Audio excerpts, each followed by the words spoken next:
Well, students, again welcome to all. Myself Gita Shekhawat. जैसा कि हमने कल पढ़ा था, हम क्वार्टाइल डेविएशन कर रहे थे मेजर्स ऑफ वेरिएबिलिटी में, और कल हमने इसकी कैलकुलेशन की थी क्वार्टाइल डेविएशन की ग्रुप्ड डाटा में. और आज हम बात करने वाले हैं कि calculation of quartile deviation in ungrouped data. ठीक है, तो डाटा मैंने आपको बताया भी था, दो तरह का होता है, एक तो ग्रुप्ड डाटा होता है और एक अनग्रुप्ड डाटा होता है. तो अगर हमें अनग्रुप्ड डाटा दिया हुआ है तो उसके अंदर हम क्वार्टाइल डेविएशन की कैलकुलेशन किस प्रकार करेंगे. तो आइए जान लेते हैं सबसे पहले इसके क्या क्या स्टेप्स होते हैं. सबसे पहले जो भी हमारे पास डाटा दिया हुआ है, अनग्रुप्ड डाटा दिया हुआ है, फर्स्ट ऑफ ऑल हमें उसे अरेंज करना होता है असेंडिंग ऑर्डर में. ठीक है, देन सेकेंड स्टेप में हमें उसमें एन फाइंड आउट करना होता है. ठीक, थर्ड स्टेप में हमें Q1 टर्म फाइंड आउट करनी है. ठीक है, और Q1 टर्म फाइंड आउट करनी है जो कि n+1/4 होती है. ठीक है, यहां पर आपको इस चीज को ध्यान रखना है कि जो आपका Q1 टर्म होता है वो अनग्रुप्ड डाटा के अंदर n+1/4 होता है. ठीक है, और देन हमें Q1 की वैल्यू फाइंड आउट करनी होती है.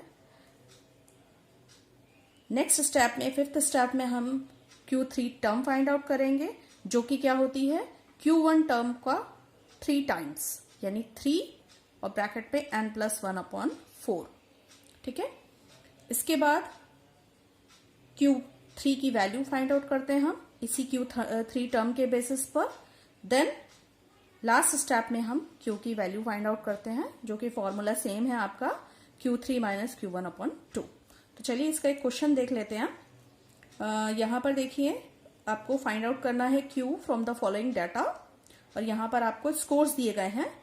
ठीक है, तो 6, 8, 10 ये क्या है, आपको X की वैल्यूज दी हुई हैं. ठीक है, किसकी वैल्यूज दी हुई हैं, X की वैल्यूज दी हुई हैं. यानी आपको जो अनग्रुप डाटा रहता है उसके अंदर आपको केवल स्कोर्स दिए होते हैं.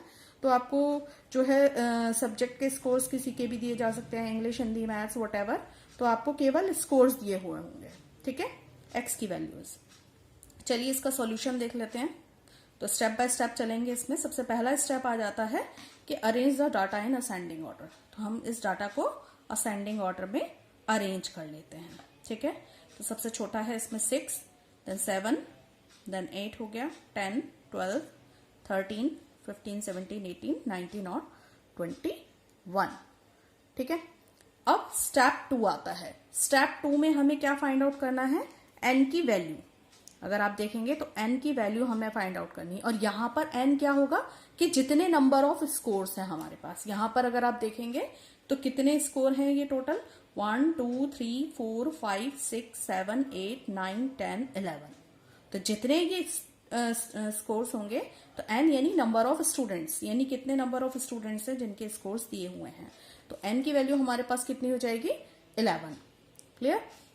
नेक्स्ट स्टेप में देखिए, थर्ड स्टेप में हमें Q1 टर्म फाइंड आउट करनी है. तो Q1 टर्म के लिए मैंने आपको बताया था n+1/4 करना है. तो n+1/4 करेंगे तो n की वैल्यू हमारे पास 11 है, +1/4. ठीक है, तो 11 + 1 12/4, दैट इज थर्ड. तो Q1 टर्म हमारे पास आ गई. कौन सी टर्म, थर्ड टर्म. अब हम इस थर्ड टर्म के बेसिस पे ही Q1 की वैल्यू फाइंड आउट करेंगे. यहां पर अगर आप देखेंगे तो ये जो Q3 टर्म है, ये जो Q3 टर्म है ये कितनी है, थर्ड टर्म. अब हमें इस थर्ड टर्म का मतलब क्या है कि जो भी डाटा हमने असेंडिंग ऑर्डर में अरेंज किया था, यहां पर देखेंगे कि हमने जो डाटा असेंडिंग ऑर्डर में अरेंज किया हुआ है, तो इसके अंदर जो थर्ड टर्म है, थर्ड टर्म कौन सी, ऑर्डिनल वे में जाएंगे, 1, 2, 3. तो this is the third term. Okay, तो यही क्या हो जाएगी, हमारी Q1 की वैल्यू हो जाएगी. ठीक है, तो Q1 की वैल्यू हमारे पास आ गई 8. नाउ फिफ्थ स्टेप में चलते हैं, Q3 टर्म. तो स्टेप 3 में Q3 टर्म के लिए हमें क्या करना है, 3 ब्रैकेट में n+1/4. तो n+1/4 की वैल्यू ऑलरेडी हम यहां निकाल चुके हैं. तो कितनी थी, 3, और इसको 3 से ही हमें मल्टीप्लाई कर देंगे. तो 3 3 = 9. तो हमारे पास आ जाएगी 9th टर्म. ठीक है, तो अब हमें अपने जो डाटा हमने असेंडिंग ऑर्डर में अरेंज किया है उसमें हम 9वां नंबर की वैल्यू देखेंगे। तो 9वां नंबर यहां से देखेंगे तो 1 2 3 4 5 6 7 8 9। तो 9th टर्म कौन सी हो गई? 18। क्लियर? तो यहां पर Q3 की वैल्यू हमारी कितनी हो जाएगी? 18 हो जाएगी। तो Q3 वैल्यू हमारे पास 18 हो गई। अब हमारा लास्ट स्टेप है इसमें कि हमें Q फाइंड आउट करना है और Q बराबर होता है आपके Q3 माइनस Q1 अपॉन 2। ठीक है, तो Q3 की वैल्यू 18 और Q1 की वैल्यू -8 कर देंगे और डिवाइडेड बाय 2। 18 में से 8 10 अपॉन 2 और 10 को डिवाइड करेंगे 2 से तो हमारे पास आ जाएगा 5, जो कि हमारी Q की वैल्यू हो गई, यानी क्वार्टाइल डेविएशन की वैल्यू हमारे पास आ गई। आई थिंक ये जो है बहुत ही सिंपल मेथड है, लेकिन इसमें भी 2 तरह के क्वेश्चंस आपके बन जाते हैं। ठीक है, अनग्रुप डाटा में कितने तरह के? 2 तरह के। इसके अंदर क्या चीज होती है कि डिपेंड किसके ऊपर करता है कि जो हमारे पास n है यानी नंबर ऑफ स्टूडेंट्स, अगर हमारे पास कितने दिए हुए हैं? ऑड दिए हुए हैं। ठीक है, ऑड दिए हुए हैं, यानी कि ऑड नंबर कौन से होते हैं? जैसे आपके पास 9 हो गया, 3 5 7 8 3 5 7 9 11 13। ठीक है, तो इस तरीके से जो नंबर होते हैं वो ऑड नंबर कहलाते हैं और इवन नंबर जो आपके 2 4 6 8 इस तरीके से होते हैं। तो अगर आपके पास n की वैल्यू कैसी दी हुई है? ऑड दी हुई है। ठीक है, तब आप इस चीज को फॉलो करेंगे। ठीक है, ये किस में है? अगर आपको ऑड में दिया हुआ है, यानी नंबर ऑफ स्टूडेंट्स किस में है? ऑड में। ठीक है, अब यहां पर देख लेते हैं, एक क्वेश्चन और देख लेते हैं जिसमें हमारे पास n जो है वो इवन में दिए हुए हैं। ठीक है, और उसमें हमें किस तरीके से Q की वैल्यू फाइंड आउट करनी होती है। तो यहां पर देखिए आपको जो है अनग्रुप्ड डाटा दिया हुआ है। ठीक है, फर्स्ट स्टेप असेंडिंग ऑर्डर में हमें अरेंज करना है। हमने अपने पूरे डाटा को जो है यहाँ पर असेंडिंग ऑर्डर में यानी आरोही क्रम में व्यवस्थित कर लिया है। तो 8 10 11 12 13 15 16 18 19 20 22 25। ओके, नाउ सेकेंड स्टेप हमारा क्या है? n। तो n की वैल्यू कितनी है? देखिए यहाँ पर काउंट करेंगे 1 2 3 4 5 6 7 8 9 10 11 और 12। और 12 कैसा नंबर है आपका? इवन नंबर है। कैसा है? इवन। ठीक, और यहां पर कैसा था? ये ऑड नंबर। ठीक है, तो इसमें क्या होता है, इवन वाले में जो Q1 की वैल्यू होती है वो थोड़ा सा निकालने में चेंज हो जाता है। ठीक है, तो यहां पर देखेंगे अब हमारे पास n की वैल्यू आ गई 12। ठीक है, अब Q1 टर्म कैसे होती है? n + 1/4। तो n हमारा कितना है? 12 + 1/4 दैट इज 13/4, यानी कितनी वैल्यू आ गई? 3.25 टर्म। ठीक है, तो 3.25 टर्म हमारे पास क्या वैल्यू आ गई? Q1 टर्म की वैल्यू आ गई। अब हम यहां पर देखेंगे कि अब हम जो ऑर्डर में हमारे को दिया होता है कि first second third fourth fifth sixth seventh eighth ninth tenth, तो ये क्या है? ऑर्डिनल नंबर्स होते हैं। लेकिन जब हमारा Q1 टर्म जो है वो डेसिमल में आ जाता है, ठीक है, तो हमेशा ही इवन वाले में आपका जो Q1 टर्म की वैल्यू जो आएगी वो हमेशा डेसिमल्स के अंदर आएगी। ठीक है, तो उस चीज में हमें Q1 की वैल्यू कैसे निकालनी होती है कि हमें यहाँ पर सबसे पहले डेसिमल से पहले देखिए, डेसिमल से पहले क्या है? 3 दिया हुआ है, तो यहां पर आ जाएगा थर्ड टर्म। ठीक है, यानी आपको इसको 3.25 को 2 हिस्सों में डिवाइड करना है। कौन कौन से 2 हिस्से? 3 + 0.25। ठीक है, 3 + 0.25।